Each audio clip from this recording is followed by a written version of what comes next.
Welcome to today's episode of David VS Goliath, a podcast dedicated to helping small businesses leverage technology to not only help them compete against their large competitors, but win. Your host is currently the CEO of Anthem Business Software, a three-time Inc. 500 recipient, and a serial entrepreneur with a passion to help small businesses everywhere find, serve, and keep more customers profitably. Please join me in welcoming your host, Adam DeGraide. Hey everyone, it's Adam DeGraide with the David VS Goliath Podcast. Hopefully you're having an awesome day because I am. I'm so excited about today's episode. We're going to be talking about loving what you do. So many times in our lives, folks, we do things we don't love to do. And they've always said that when it comes to work, if you love what you do, you never will have to work a day in your life. And I found that to be true. You have to love what you do. And I want to talk a little bit about this episode that was recorded last year with Erin Laine, where we talked about how she was contemplating leaving one thing and going to another. And it's fascinating. We're going to get a lot out of it. Today's episode is brought to us by AutomateMySocial.com, where you can automate up to 100% of your social media and your business and never have to think about it again. Save time, save money, save thousands. Take the tour at AutomateMySocial.com. Visit us online at DavidVSGoliathPodcast.com. There you can subscribe to receive newsletter information from us and also apply to be on the podcast. Well, let's get right into it today. The actual full interview will be in the comment and descriptions below. The link to it will be. But here's a short little snippet of my conversation with Erin Laine. And I really titled the episode this week calling Loving What You Do, because at the end of the day, it's all about that. Here's Erin Laine. I'm sure you've listened to some episodes of David versus Goliath. You know, my whole thing here is trying to support the local small business who's up against these giant competitors. And you know, cabinetry and woodworking and redoing your kitchen can be ridiculously expensive.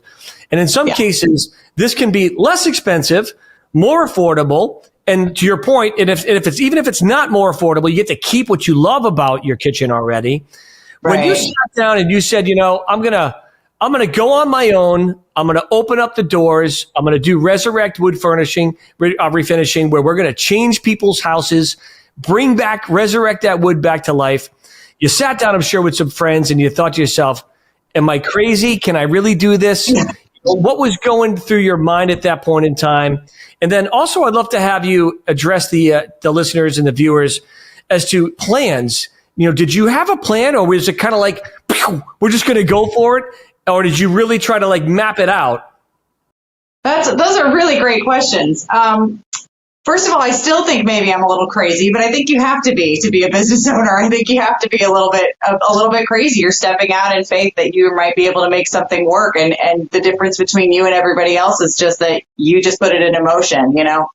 So I think getting to this point was a very long process, but I had listened to one of your other guest that you had on the show was talking about loving what you do.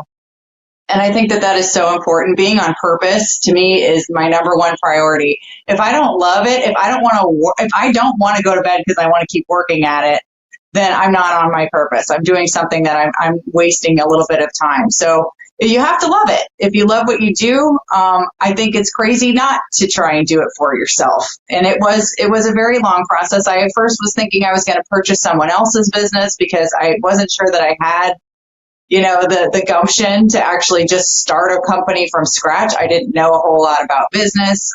Just took some small courses here and there to try and learn because I'm from the art world. My background is in fine arts. That's my painting. I have been doing painting for the last. Awesome, by the way, that's a beautiful painting. Thank you. You can't even see the top of it, but thank you very much. What actually is it? So it's the very top of it. There's a woman laying on top of a glass ceiling. So this is kind of like an inspirational piece of for women empowerment. Getting into love it. That's great. That's great. This is somebody's image. The inside of their image is a camera looking back at them, and it's just a reminder not to worry about what people think about you. It's not about your image isn't who other people see you as. Yeah, that's great. It's great, Erin. I love that. And, it is a bold move to start a business. So from what I'm hearing, there really wasn't a lot of planning going involved in it. It was more of a gut check for yourself to say, I think I can do this and therefore I'm going to do it. It's not like you mapped out, how much money do I need and how much money do I need to survive? I'm sure you thought of it, but was it formal like that? Or was it more like, I know I can do this. I believe I can crash through that glass ceiling and I'm just going to do it?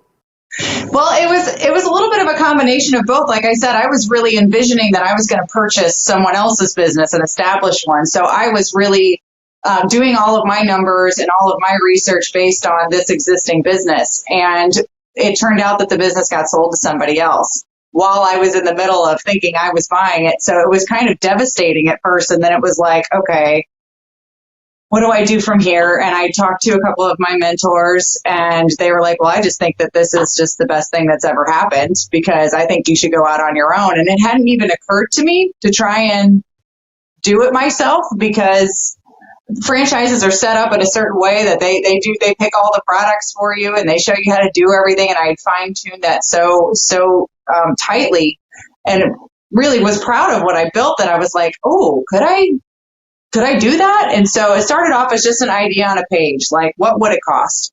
Let's just start putting down numbers. What do we think it would cost?